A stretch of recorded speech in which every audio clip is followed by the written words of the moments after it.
Critique sur l'action du gouvernement face notamment à l'islam radical, soulignant de graves ambiguïtés sur ce sujet. La ministre en charge de la citoyenneté, Marlène Schiappa, a estimé sur notre antenne, là, c'était ce dimanche au grand rendez-vous, qu'aucun président n'a autant fait contre l'islamisme qu'Emmanuel Macron, mettant en avant la loi contre le séparatisme. Qu'est-ce qui vous fait concrètement dire, c'est grave comme accusation, Bruno Retailleau, qu'il y a des ambiguïtés de la part du président? Je vais le prouver à votre antenne. À chaque fois qu'au Sénat, nous avons proposé des mesures de fermeté. Nous avions proposé, par exemple, l'interdiction des signes ostentatoires pour les accompagnatrices scolaires, parce que c'est le temps de l'école, les sorties scolaires, hors des murs de l'école, mais c'est le temps d'école. Refusé. Nous avons, il y a quelques jours, proposé pour les entraînements, les sports organisés, les compétitions organisées par les fédérations, l'interdiction, là aussi, des signes ostentatoires. Vous savez que la Fédération nationale de foot a été, si j'ose dire, mise en justice par un collectif très militant de hijabeuses. Refusé. Nous avions proposé aussi pour les piscines l'interdiction là aussi des vêtements, voilà, du burkini. Refusé. Vous y voyez une compromission avec l'islamisme? Mais bien sûr, regardez ce qui s'est passé d'ailleurs avec le CFCM. Pendant 5 ans, notre stratégie pour lutter contre l'islamisme et l'islam politique, ça a été le CFCM qui vient de s'effondrer. Tout simplement parce qu'il était gangréné par les influences étrangères. Depuis tellement longtemps, monsieur Retailleau, depuis des années et des années. Mais... Oui, mais je l'ai toujours indiqué, et j'ai toujours indiqué qu'on ne pouvait pas, du haut, voilà, institutionnaliser un islam de France. Ça n'est pas le rôle de l'État. Le rôle de l'État, il est d'être laïque, de garantir la neutralité. Mais prenons l'exemple que vous avez donné lors de l'examen au Sénat, justement, de l'amendement interdisant le sport. Pas le sport, le port de signes religieux, fort heureusement, dans les compétitions sportives.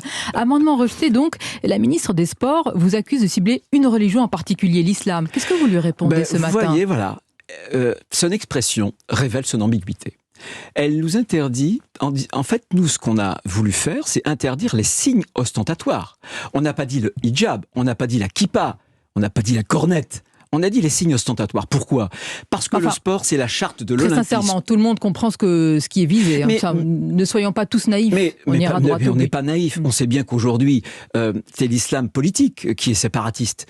C'est pas la religion juive, la religion chrétienne, évidemment. Mais nous avions pris soin juridiquement de mettre toutes les religions sur un pied d'égalité. Et elle l'a refusé. C'est quelque chose qui, moi, je trouve, révèle cette ambiguïté du macronisme. Il fait croire qu'il lutte contre l'islamisme, mais en réalité, il recule dès lors qu'il y a des mesures de fermeté. Alors parlons des ambiguïtés, parce qu'il y a des accusations de compromission avec l'islam radical qui sont lancées par le camp d'Éric Zemmour, Bruno Retailleau, à l'égard des membres de l'équipe de Valérie Pécresse. Alors il cible pêle-mêle Damien Abad, Bruno Béchiza, Jean-Christophe Lagarde. Ridicule. Enfin, franchement, Damien Abad, simplement parce qu'il a dû se rendre sur une construction, un chantier d'une mosquée. Ça en fait pas une compromission. Évidemment, si demain je rentre dans un lieu de culte, voilà, moi j'aimerais d'ailleurs aller dans une mosquée en Turquie, à Sainte-Sophie. Oui.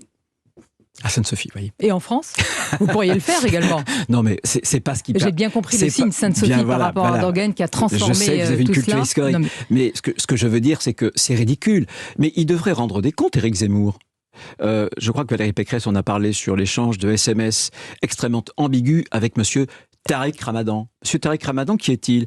C'est celui qui propage l'idéologie des frères musulmans, celui qui indiquait qu'il était légitime de lapider une femme accusée d'adultère. C'est ce modèle-là qu'on veut en France? C'est ce modèle d'égalité entre l'homme et la femme?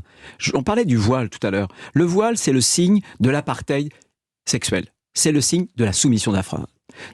Eh bien, la France, ça n'est pas ça. La féminité, pour nous, c'est quelque chose d'important. J'allais vous demander quelle est votre principale et grande différence avec Éric Zemmour. Vous m'avez répondu.